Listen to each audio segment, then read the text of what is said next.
Viewpoints and promises made during the following program are not those of WHNZ AM, its staff, management, or parent company, iHeartMedia Incorporated.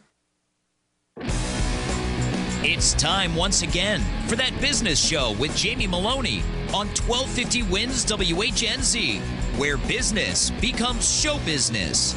Now, live in studio and promoting the entrepreneurial spirit that drives the American economy, your host, Jamie Meloni. Good morning, everybody. Thanks for tuning in to That Business Show with Jamie Meloni, where business becomes show business, each and every weekday morning at 8 a.m. here on 1250 WHNZ.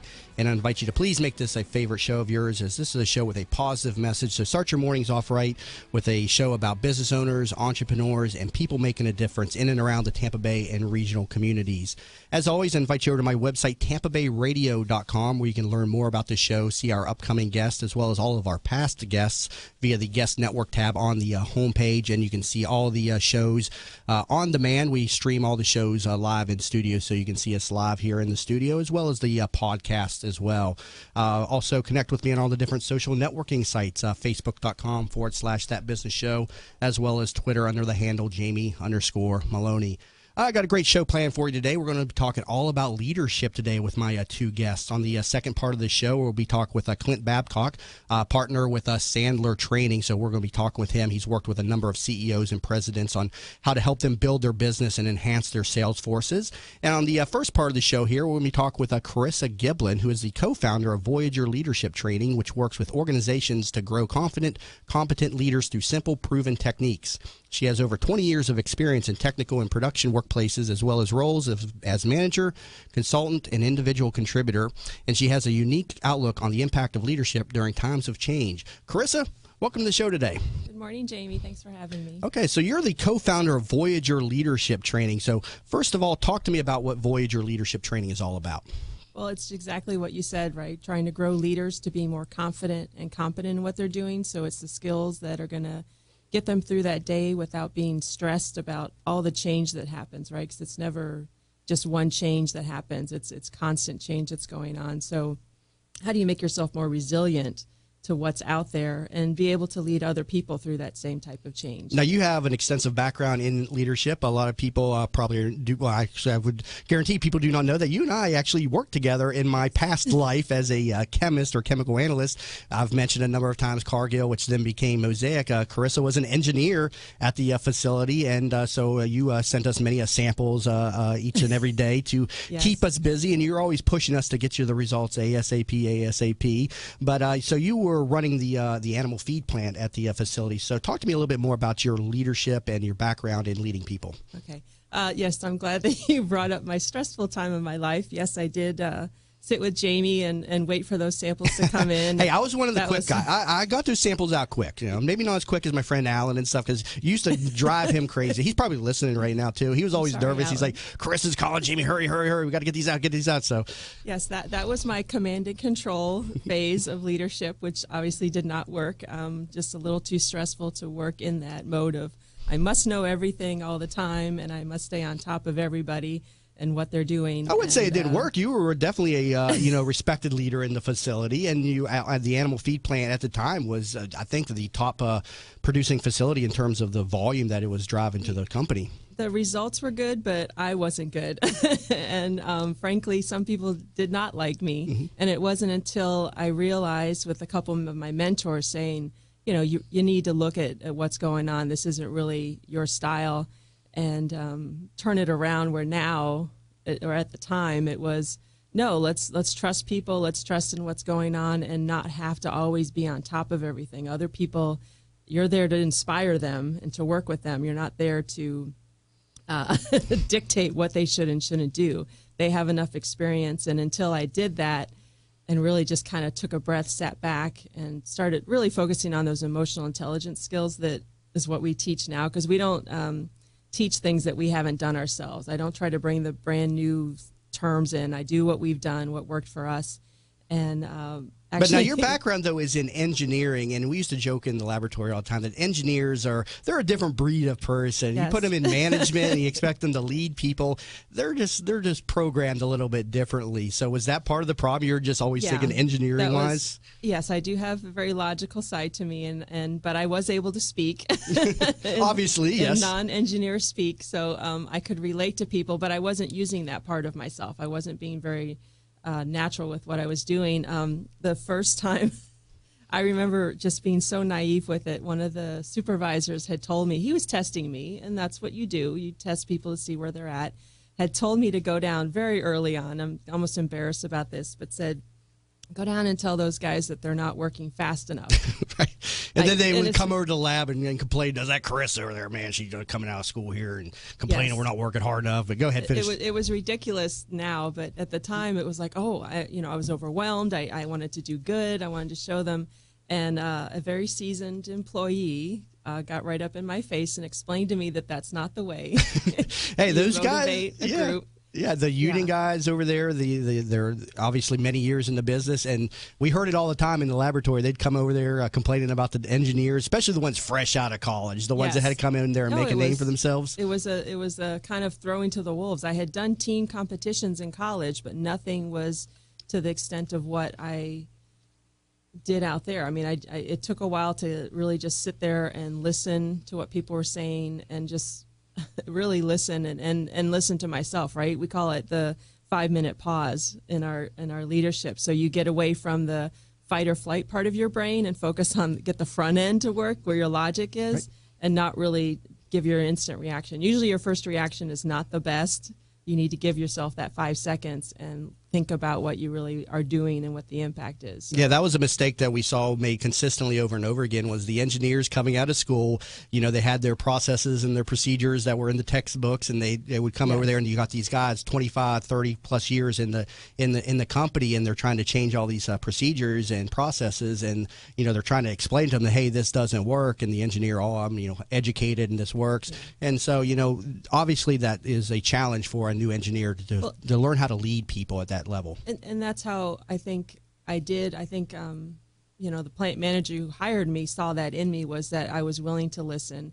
And I actually learned to start trading things. I'll teach you how this part works or explain the science behind this. If you teach me how to do this part, why are we focusing so much on this part of the plant, or why do you do this?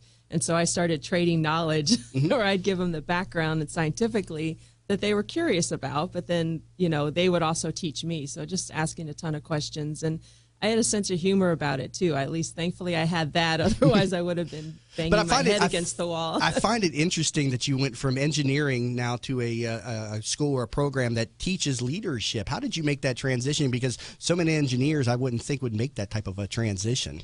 I think it's just there's two sides to myself, right? I have a very logical side. I want to be very efficient with things, but then I also understand and have a compassion for people wanting to grow themselves. I mean, I went through engineering. I was a maintenance supervisor. I was in IT. I was doing process work in AP and got to really meet so many different people. And it was always that idea that people don't come into work to say, I'm going to see what I can screw up today, right? People want to do a good job, and it's the leaders that really have the levers that can either make that environment very helpful and let people do their job, or we can add bureaucracy on top of it. We could add our egos on top of it and just make it very difficult for people to do work. And I think I had that insight from way back when.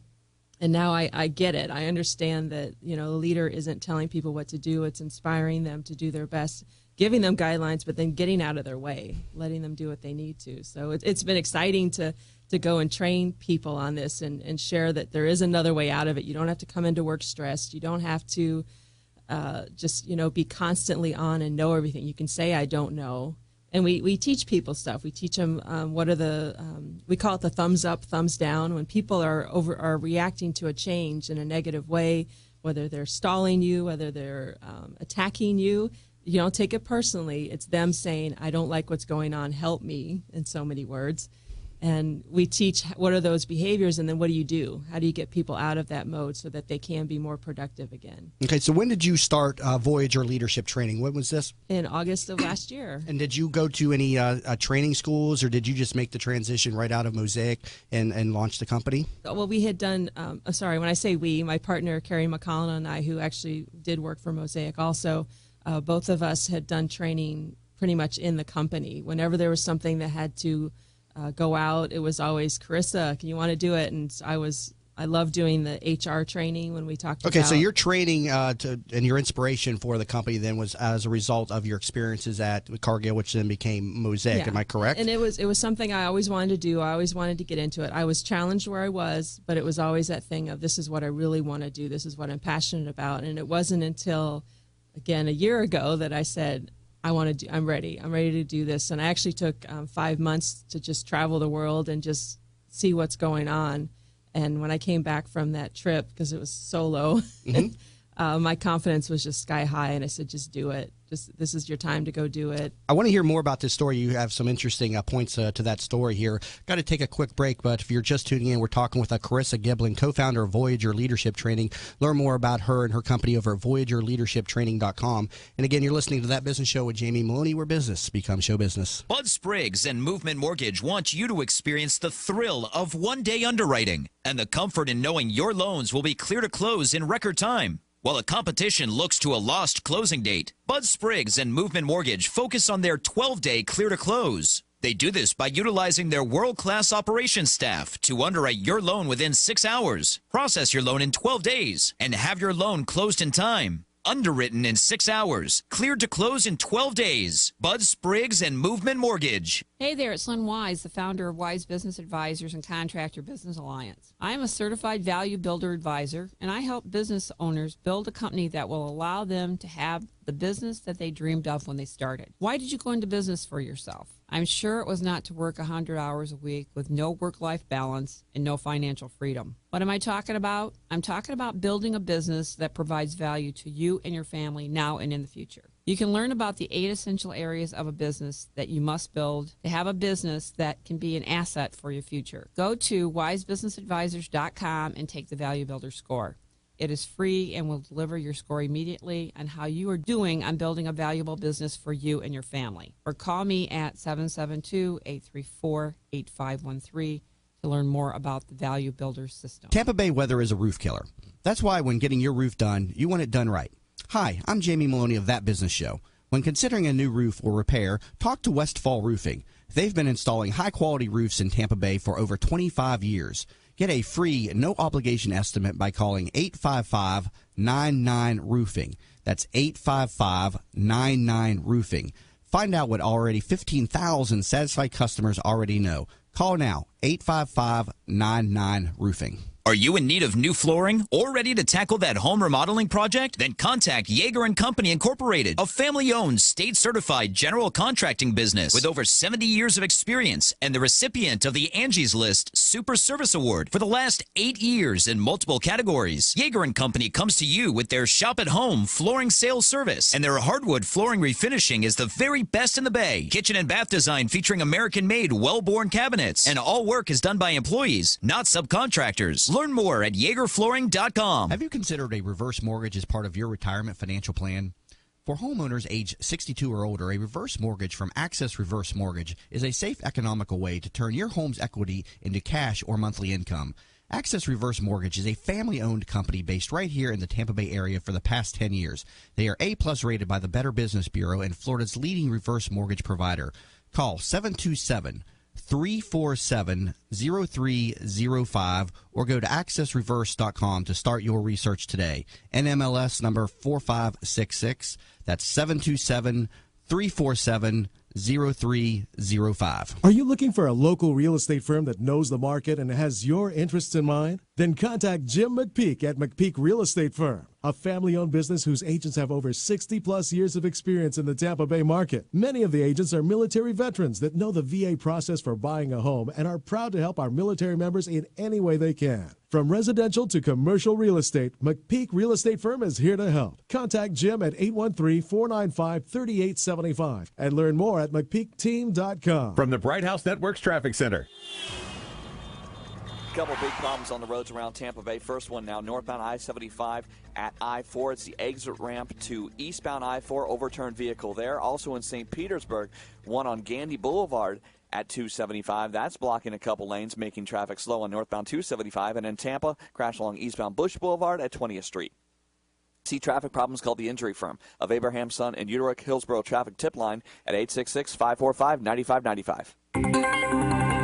Hot today with a 30% rain chance, high 91. Tonight, partly cloudy, low 74. Tomorrow, a 40% chance of rain, high 92.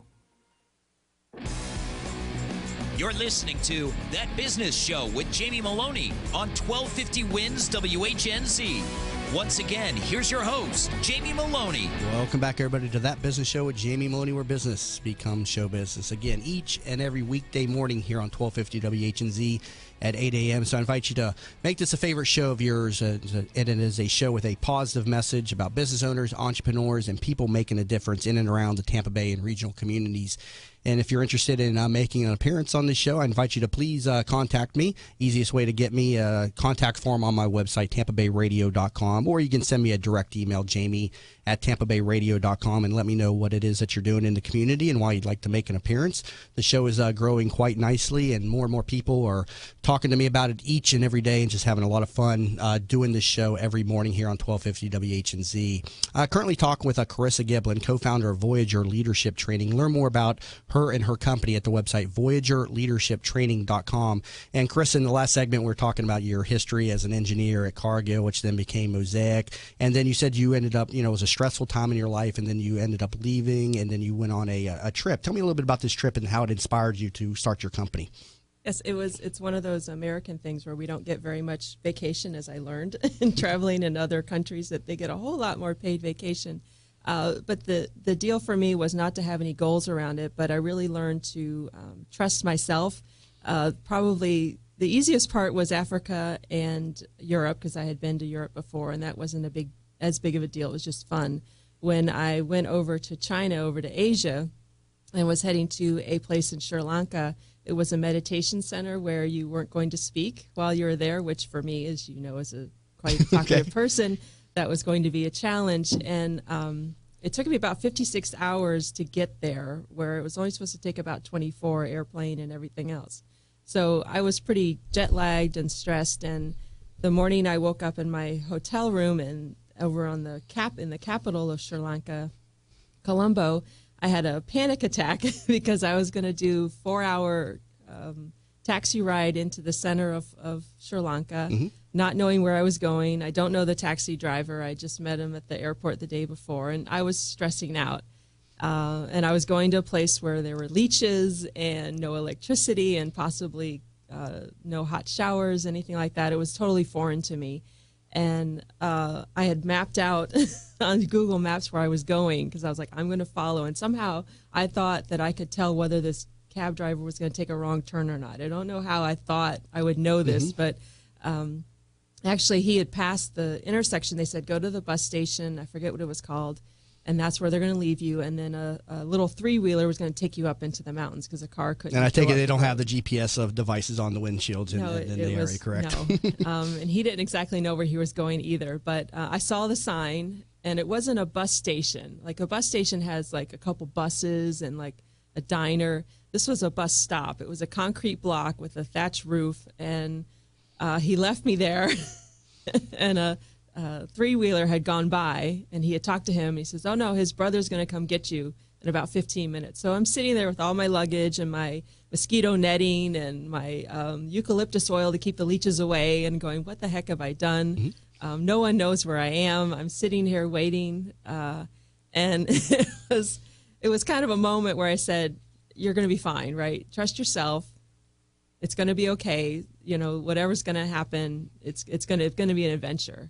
And I think that was a big part that I got in the courage to do this, to leave that big paycheck and that steady job of 20 years to just go out and do what I wanted to. And that's what we train people on is, we're going to give you tools and techniques to do stuff, but you got to be yourself in it. You got to trust what's good for you. And so that's the kind of spirit we bring into it. And it really kind of came out of that moment where, I was in the middle of what I felt was nowhere. And it turned out it was amazing. It was and one obviously of the most you amazing survived trips. and Yes. inspired you to start the company, again, Voyager Leadership Training. So you talk about simple, proven techniques, that you engage leaders on. Talk to me about some of these techniques. I mean, how does this school work? Is it a consultancy where people, you meet with people, or is it on a one-on-one basis? Is it classes? How does this work? We do two things. We do public workshops for the smaller companies that don't have, 10, 15 employees or people that they want to grow their leadership skills. And so they can come to that, bring one or two people there. But what we really love to do is to come into a company and set up a development plan. And the thing that Carrie, both her and I didn't like in training was people would come in, train, we get 8 hours of this information, and then they'd go away. We call that one and done. We don't do that. Right. We follow it up with, we'll have a 4-hour class, something that's digestible, pick one or two tools that we gave, and then they practice it over the next week or two, and we have a conference call and say, okay, what did you do? How did it change? What was different about it? And then what was the result? And it was kind of like to get people to be a little more accountable to the training and then try some things out, right? We talk about their comfort zones, right, of how far they want to stretch. And so just doing that coaching on top of it. We love doing the public workshops because people get a taste of the activities. We keep it very fun, keep it interactive. But doing those longer term where we can coach people and help them with what they're working on, that's the love. That's the passionate part. I think, one of the biggest problems, or not say the biggest problems, one of the biggest challenges a leader faces how to deal with change in an organization. I know that's something that you coach people on within your company, Voyager Leadership Training. What are some of the techniques that you can and guidance you can give to leaders that are facing change inside an organization? I think the biggest thing is just to understand that there is a process to the change. We call it Dr. EC for denial, resistance. I'm gonna throw it off. Exploration and commitment. So Dr. EC, and it's the idea of when you first start, when someone tells you you're going to have to change the way you do your job, there's some form of denial, right? And it moves into resistance, where they're saying I'm not doing it, or I'll wait and see what happens, to the point where they go, maybe this might be something that's good for me, and they start exploring it. And so just talking about those steps of getting people to commitment and understanding that when people are blocking or saying, no, we're just going to wait and see what happens, that's just part of the process. So it doesn't mean stop doing something. It's address it. And we have techniques on different things, restating what the goal is, explaining why 5 times, and listening to the people. So a lot of it's just awareness of what does happen. It's not something to take personally. It's just that people have to work through this process. Some do it faster than others, and you take those folks that are moving faster and you put them, you get them helping the others that are moving a little bit slower in it. But it's human nature. And so just teaching them that awareness, it was huge for me, just to understand when operators would say, this is stupid. Why are we doing this? This is making more work for us.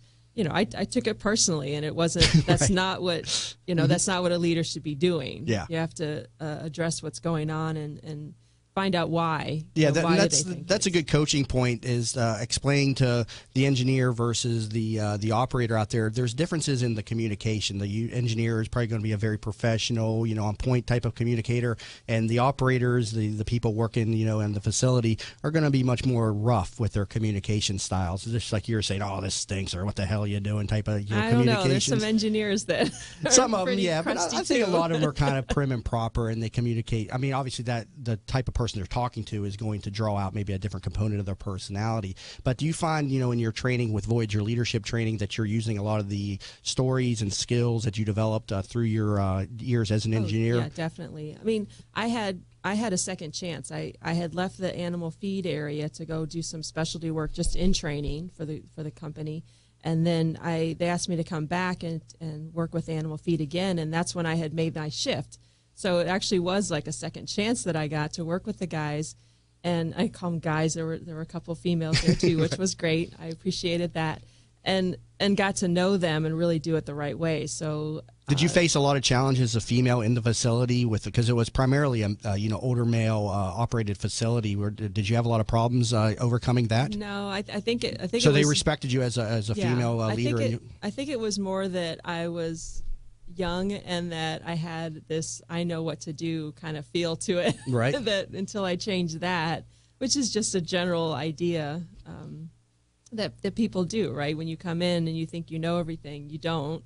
And so I think that was more of the resistance than anything else. I mean, it is a great environment out there, and I love that there's more female operators out there. There's more female mechanics, and I mean, it's a good environment. It's a good job. It's a good paying job, and it's steady. So I'd love to see more out there. If you're just tuning in, we're talking with Carissa Giblin here, co-founder of Voyager Leadership Training. Coming back from the break, we're going to be talking with Clint Babcock, partner with Sandler Training here on That Business Show with Jamie Maloney, where business becomes show business. Hi, welcome to Yeager's. We just want to take a minute and show you what we're all about. At Yeager's, our primary business is hardwood flooring, although we are remodelers for kitchen, bath, and general construction. We operate a fleet of shop-at-home vans that have all the flooring-type products, hardwood flooring, laminate flooring, tiles, stone, what have you. So we're able to come out first with products in our vehicles and take a look at the setting, how the colors will work, and then to be able to come up with some options and ideas for you. If that's not good enough, we have a large distribution center that we inventory product and have a nice display area.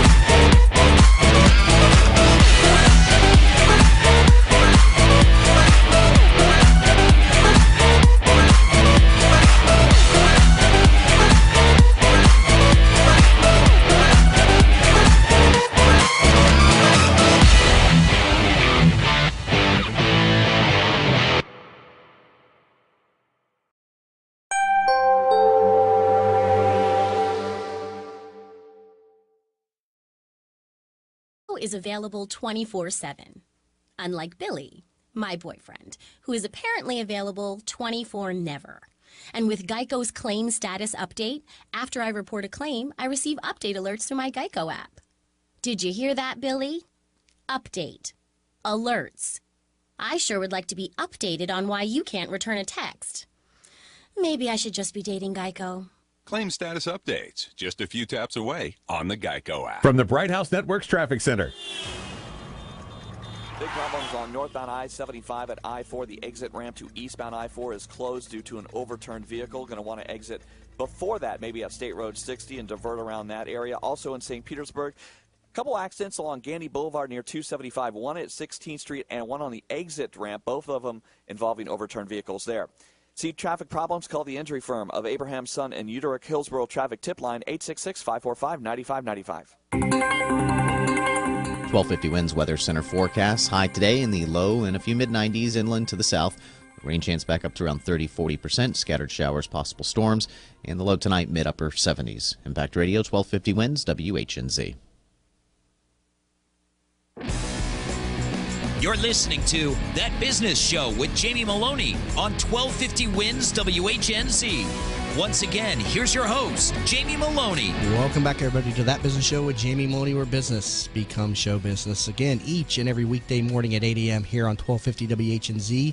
And if you're just tuning in on the last segment there, we were talking with Carissa Giblin, co-founder of Voyager Leadership Training, and we hit the break a little bit quickly there. But Carissa, before I go on to my next guest, real quick for the audience, how can they get some more information on your program? Oh, definitely. Thank you. Mm-hmm. Going to our website, as you said, VoyagerLeadershipTraining.com.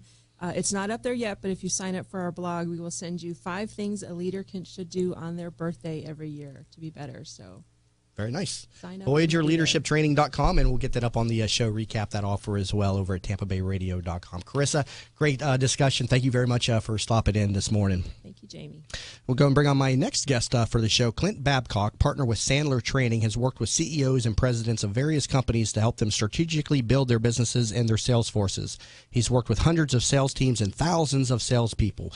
Clint, welcome to the show today. Thanks for inviting me in, Jamie. Appreciate it. Thanks you very much for stopping in as well. So tell me a little bit, first of all, about what Sandler Training is all about. Yeah, we're a sales and management performance development company. So we work with a lot of different companies in primarily probably 4 different areas. One could be strategy. What's their go-to-market strategy? How are they attacking the their market, their prospects? Where are they finding them? What's that strategy? And one of the things we saw back in the recession was there was a lot of movement that had to happen in strategy. So we did a lot of consulting back then and helping making sure the organization knew what direction that they were heading in. Sometimes it's structure, the sales organization structure. What should that be? What is it like? As companies start to grow, their structure needs to change. Inside sales, outside sales, channel development, partnerships, alliances. What kind of structure should that organization have in order to be able to grow? And sometimes companies just get limited from the revenue growth just based upon the structure that they have until they're willing to break that a little bit and be able to implement some different ideas and some different thoughts into how they can grow their sales organizations. That can be a hang up. Okay, now Sandler, yeah. is this a national organization, a national training company? Actually international. International, okay. We've got about 250 locations around the globe. I'd heard of it, yeah, definitely. So obviously it has a broad reach. I didn't know if it was, just regional or international or national. Yeah. Does Sandler come to the different organizations? Do they have on-site classes where different people who just want to sign up for a class can come? Tell me a little about the structure of how Sandler works. Yeah, a little bit of both. There'll be the larger clients we work with that it makes more sense for us to go into on an ongoing, regular basis. It's not unusual for us to work with clients for 2, 3, 4, 5 years on an ongoing basis, every week, every other week. And then if the company is a little bit smaller, or say an individual entrepreneur, a realtor, for example, or a financial advisor, we have weekly what we call our President's Club training, where they come in on a weekly basis. Our firm belief is, hey, it's sales. You're not going to master it. You can only just incrementally get better and better and better over time. And our philosophy is more of that long-term reinforcement, training and development, where we can not only teach them the content and the skills, but then also help them on real-world situations and problems and challenges that they're having. For example, I got an email yesterday from one of my clients that is based out in New York, and they had a negotiation going on with one of their clients, and they were just looking for some positioning and how to strategize about that. So we got on the phone. We spent about 8-9 minutes just talking about how to strategize going into that session on how to negotiate back and forth on some pricing issues that they were dealing with. So it really, in-house, we do a lot of that, and then making sure that people that can't afford that or don't have the people to be able to make an in-house happen, we've got that weekly Okay, so Sandler training is available for large organizations to kind of come on site and talk to the organization as a whole. Is it also then available then to the startup entrepreneur who really doesn't know what they're doing and they just need some type of guidance? Can you help them with that too? Yeah, absolutely. We see that a lot. You look at the individual that starts up a business that may be, as Carissa was talking, let's say an engineer decides to go out and create something on their own, and now they've got a wonderful idea. Now they got to go sell it. Mm-hmm. How are they going to do that? So what's that process? What's that system? How do they get to the point of where they find themselves in front of somebody that could potentially be a customer of theirs? So you got two sides of it. You got the prospecting side, and then you've got the sales side of it. And a lot of folks just really have never had to do that, and those kind of people we find from time to time. Others are 20, 30-year veterans in sales, and they're just at that point where maybe they've stalled. Right. Maybe they've gotten a little bit flat, and they're just looking to re-energize. And also, there's a lot of new things in sales that are coming out, and different ideas. Do you think this is a talking point that I cover with a lot of salesmen? I mean, do you think salesmanship is something that can be taught to somebody who just can't sell anything? I mean, obviously you hear the natural salesman, and you have all kinds of training courses on how to sell. But from your perspective, can salesmanship be taught to somebody who really has no clue on how to sell something? We call those people not trainable, and they're. everybody out there listening, everybody even in this room, I bet you can think of somebody you've worked with, you just shake your head and you go, that person's just not trainable. I see it every single day in real estate. People like the representing buyers, because I work with the listings, and they call and like, oh my God, I can't believe that. If this buyer knew the type of representation they were getting, but I have to remain professional and help them. And so I find myself coaching a lot of these real estate professionals on how to do their job, and it's just the sales techniques that they're using are just horrendous sometimes. Exactly, and that's one of the things we help a lot of companies with is assessing not only the team they've got. So one of the things that we got to do before we even engage with a company is we got to assess their salespeople and their management team a lot of times. And that's a difficult conversation sometimes when we have to go back and say, hey, look, out of the 20 people we just assessed, you got 2 or 3 that just aren't trainable. Right. And, and quite frankly, most of the time they come back and they say, yeah, we kind of knew that. We just, we're looking for some information or some data to figure that out. Because the last thing we want to do is work with somebody that just isn't going to get there, and they're going to fight, and they're going to be a hostage all along the way. And so those people, we kind of make the determination that, look, Yeah, and you're doing them a favor by saying, hey, sales isn't for you. You probably got something else out there that is your calling. Sales is not your calling. You got it. What is some of what are some of the differences between good and bad salespeople? I mean, what are the bad salespeople doing wrong? For the most part, when we see what are they doing wrong, they're winging it. They're absolutely winging it. When you sit down and you ask them, hey, walk me through, what is your process? How do you go out, find new business, and then how do you, once you're in front of somebody, what's that process look like from start to finish? And it's a great question for managers that might be listening that has a sales force right now, sitting down and asking them that question. Walk me through that. And most of the time, the people that don't perform as well as the others can't define the process. They don't have a system, and ultimately, if they can't define it, they can't map to it, they can't debrief to it, and so therefore they're just out winging it. And they come back and they go, "Oh yeah, that was a good sales call." Manager says, "Why?" And they say, "Well, they like me." They like you, right? Right. They like me, and and now what? Well, I'm going to put together a proposal.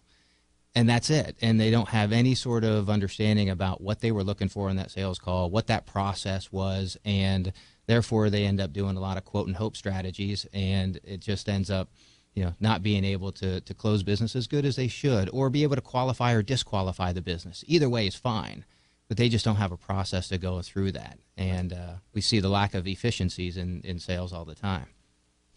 Oh, and that was something, just I agree with Clint 100%, is what Sandler does is it is that two-part thing of which I appreciated was the relationship building first to get the client to trust you, to understand what's going on, and then the sales process comes in, which really demystifies that whole selling idea. So when I was reading up on it and talking to a couple people that have been through Sandler, it really made it a lot easier to think of myself as a salesperson because of those processes and having it stepped out. So a whole lot easier than, like you said, doing the hard sell to everyone you see and not getting anywhere. Right. Yeah. Now, Clint, how has the sales profession changed over the past 10 years? Oh, gosh. In a number of different ways, primarily with all the additional tools that we have now. If you think about back, let's say 10 years ago, you didn't have LinkedIn, you didn't have Facebook.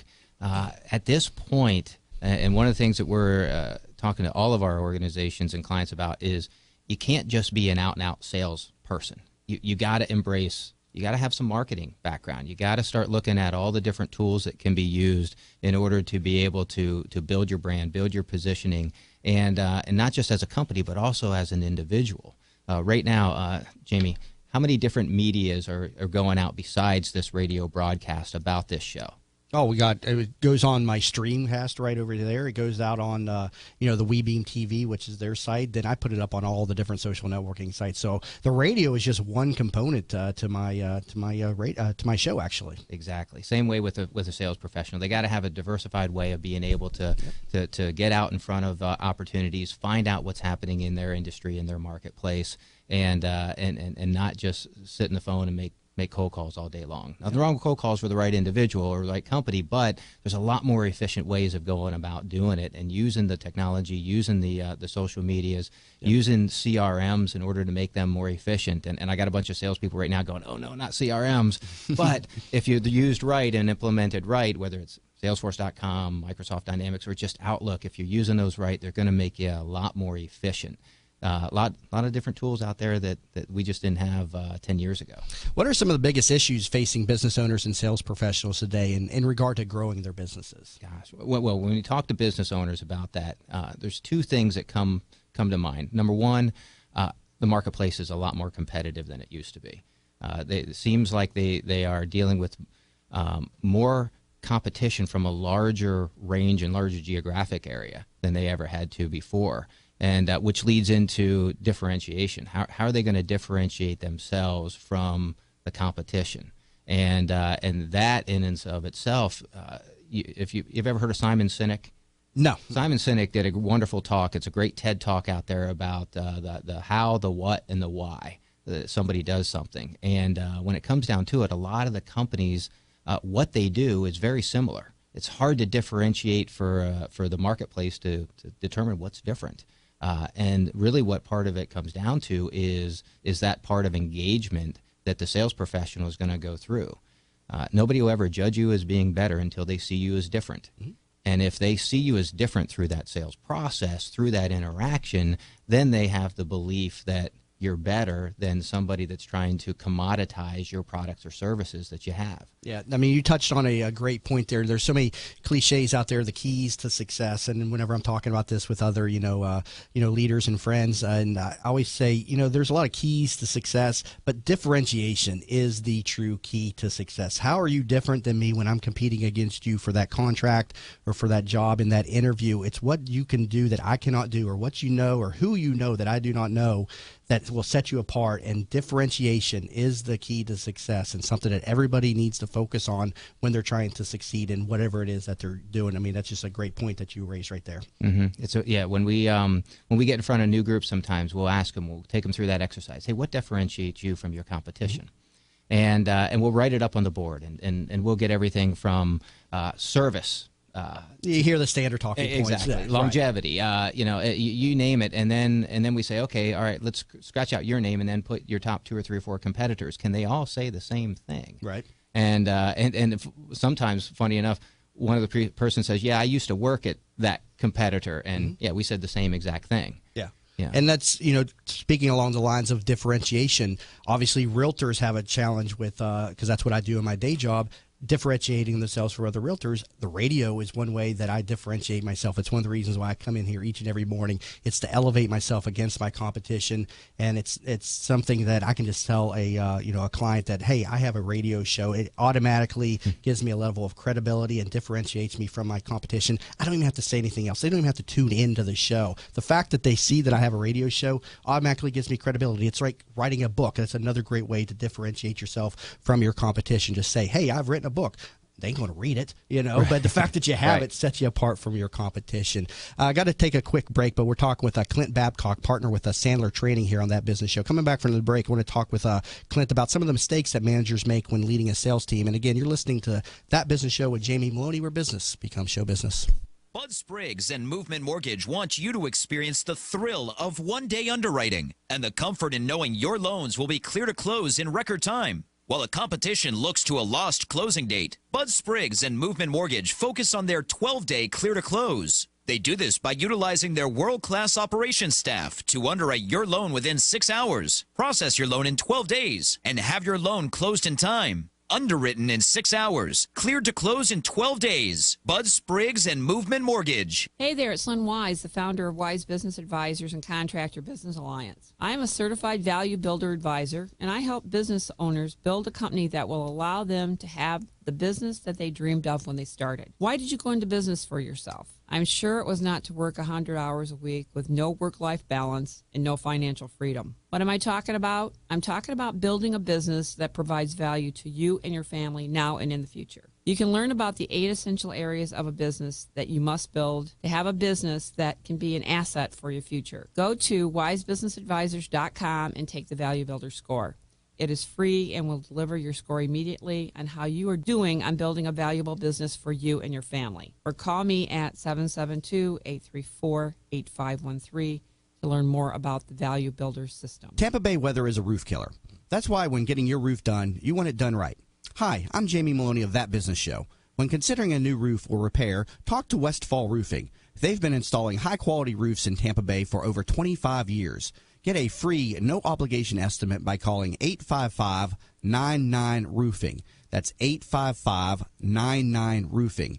Find out what already 15,000 satisfied customers already know. Call now, 855-99-ROOFING. Are you in need of new flooring or ready to tackle that home remodeling project? Then contact Yeager & Company Incorporated, a family-owned, state-certified general contracting business with over 70 years of experience and the recipient of the Angie's List Super Service Award for the last 8 years in multiple categories. Yeager & Company comes to you with their shop-at-home flooring sales service, and their hardwood flooring refinishing is the very best in the Bay. Kitchen and bath design featuring American-made, well-born cabinets, and all work is done by employees, not subcontractors. Learn more at YeagerFlooring.com. Have you considered a reverse mortgage as part of your retirement financial plan?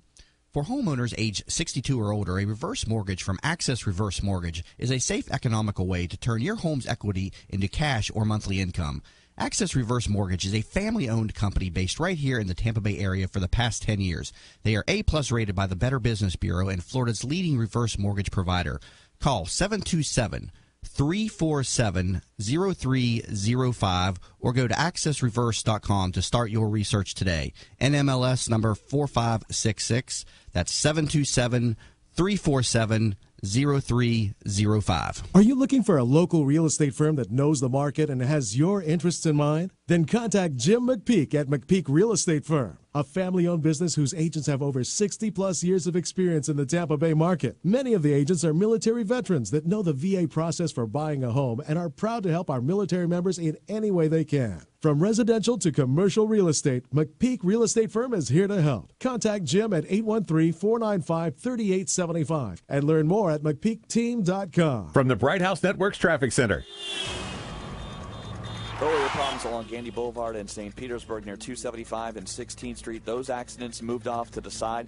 The big problem right now, though, northbound 75 on the eastbound I-4, the exit ramp to I-4 is blocked. So if you're heading that way, you need to exit off at MLK or even State Road 60 and divert east that way. See traffic problems, called the Injury Firm of Abraham Son and Uterick Hillsborough Traffic Tip Line 866-545-9595. Hot today with a 30% rain chance, high 91. Tonight, partly cloudy, low 74. Tomorrow, a 40% chance of rain, high 92. You're listening to That Business Show with Jamie Meloni on 1250 Wins WHNZ. Once again, here's your host, Jamie Meloni. Welcome back, everybody, to That Business Show with Jamie Meloni, where business becomes show business. Again, each and every morning at 8 a.m. here on 1250 WHNZ. So I invite you to please tune in each and every morning and make this a favorite show of yours. Start your day off right with a positive message and take a break from all the political talk and negativity that contaminates our airwaves a little bit too much. And this is a show, again, about business owners, entrepreneurs, and people making a difference in and around the Tampa Bay and regional communities. Currently talk with Clint Babcock, partner with Sandler Training. Learn more about Sandler and their organization at sandler.com. And so, Clint, tell me, what are some of the mistakes that managers make when leading a sales team? Well, if you think about, you've got business owners that are managing a handful of people, you've got VPs of sales that might be managing a whole entire sales force, and then you've got sales managers that, you know, their role is to get production out of their people. That's a tough job. That's a tough job, managing salespeople, because you got some pretty strong personalities. Mm-hmm. You've got a number of different styles that you've got to manage too. But predominantly, the number one thing we see is they tend to be so focused on the dollars and cents, on the revenue number, and they fail to manage and really dive into the behaviors. And we call it don't manage the numbers, manage the behaviors. And so in their one-on-one meetings, in the meetings that they're having about the production, it doesn't necessarily need to be focused on that dollars and cents. It should be, hey, talk to me, show me your calendar, tell me where you're going, what's your strategy, what's your 30, 60, 90-day plan in order to get in front of the opportunities that you need to be in front of. And then that can lead them into the debriefing of the pipeline and making sure that the person has something that's solid, because there's a lot of, we call it fictional writing when it comes to pipelines, right? We've got to have a lot in the pipeline, knowing that probably only 40 or 50% of it's real. And so one of the things that we really keep everybody focused on is, hey, if you're doing the behaviors, you're going to see the success. You're going to be able to see the results. So make sure that you're managing to that. So when we're doing coaching with people, we end up figuring out the first place when somebody's not producing, we don't start talking about technique or talking about, what are they doing? We first go right to behaviors. Tell me what you're doing on a daily, weekly, monthly basis in order to put yourself in front of the person. And then the second one, I would say, would be they fail to grow their people. They're not investing in them either internally with opportunities to be able to learn about whether it's product knowledge or whether it's sales. They're just not coaching and training them to the needs. What are some of the behavioral traits of the most successful salespeople? What do you see in those guys and women out there that are really producing in the sales business? What are those components right there? Yeah, if there was one that I could definitely put my finger on, be able to say that the most successful salespeople are, is they're goal oriented.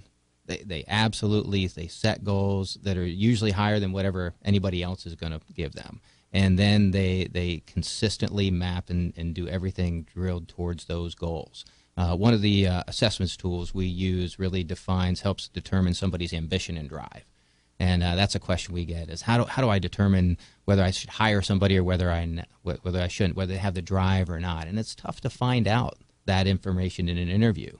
And one of the assessment tools we use kind of drills into goal orientation, work ethic, vitality, drills into those kind of behaviors that make up that competency of ambition and drive. And I'm sure you've seen the difference of people, of realtors that you've worked with before, of, hey, this person's got the drive, this person doesn't, and you see the difference in production. Mm-hmm. Yeah, there's just some realtors or sales professionals, there's just something different about them. Speak to me a little bit about the likability factor versus somebody who just has that deep product knowledge of what they're saying. They just want to throw facts and figures out there. Maybe they're not so likable, but then you got the other person that's very likable, and you end up buying their product, and afterwards you're like, why did I buy that?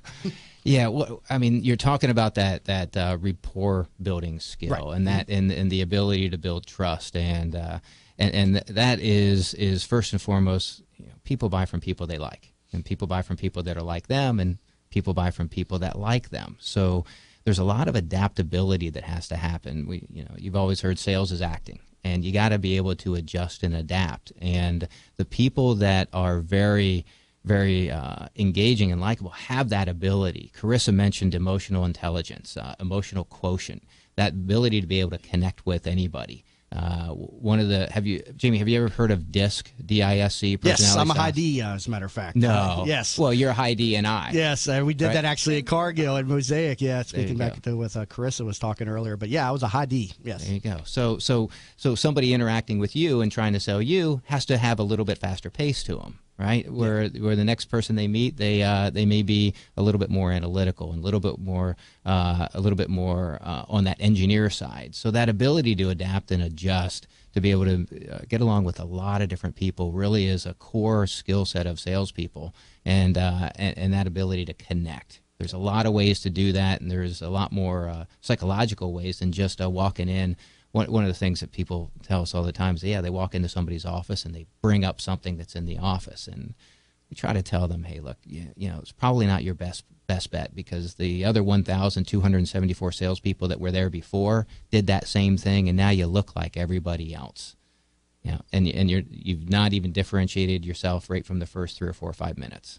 Well, we got about a minute left, so let's wrap it up with. Tell me a little bit more about where people can get some more information on Sandler. Or do you do speaking engagements? Can they come and do any type of free consultations? So go ahead and give me your pitch and how people can get more information on Sandler. Yeah, our national site is Sandler.com. Our local site is jmarshall.sandler.com, and our office is located right on Rocky Point here in Tampa. And if you shoot me an email at cbabcock@sandler.com, we do have an informational session. We call it an executive briefing once a month that I'd be happy, based upon this radio show, to invite anybody to. Okay. Or simply, I'm not hard to find. When somebody says, Clint, I was looking for your number, I couldn't find you, I'm like, well, go to Google, Type it in there. I'm easy to find. Type it in there. Yeah, and we're easy to find, and we'll have initial consultations or invite you in just to sit down and have a good discussion and find out whether what we do would fit up with you. Sounds like a plan, and we'll get that up on the show recap as well.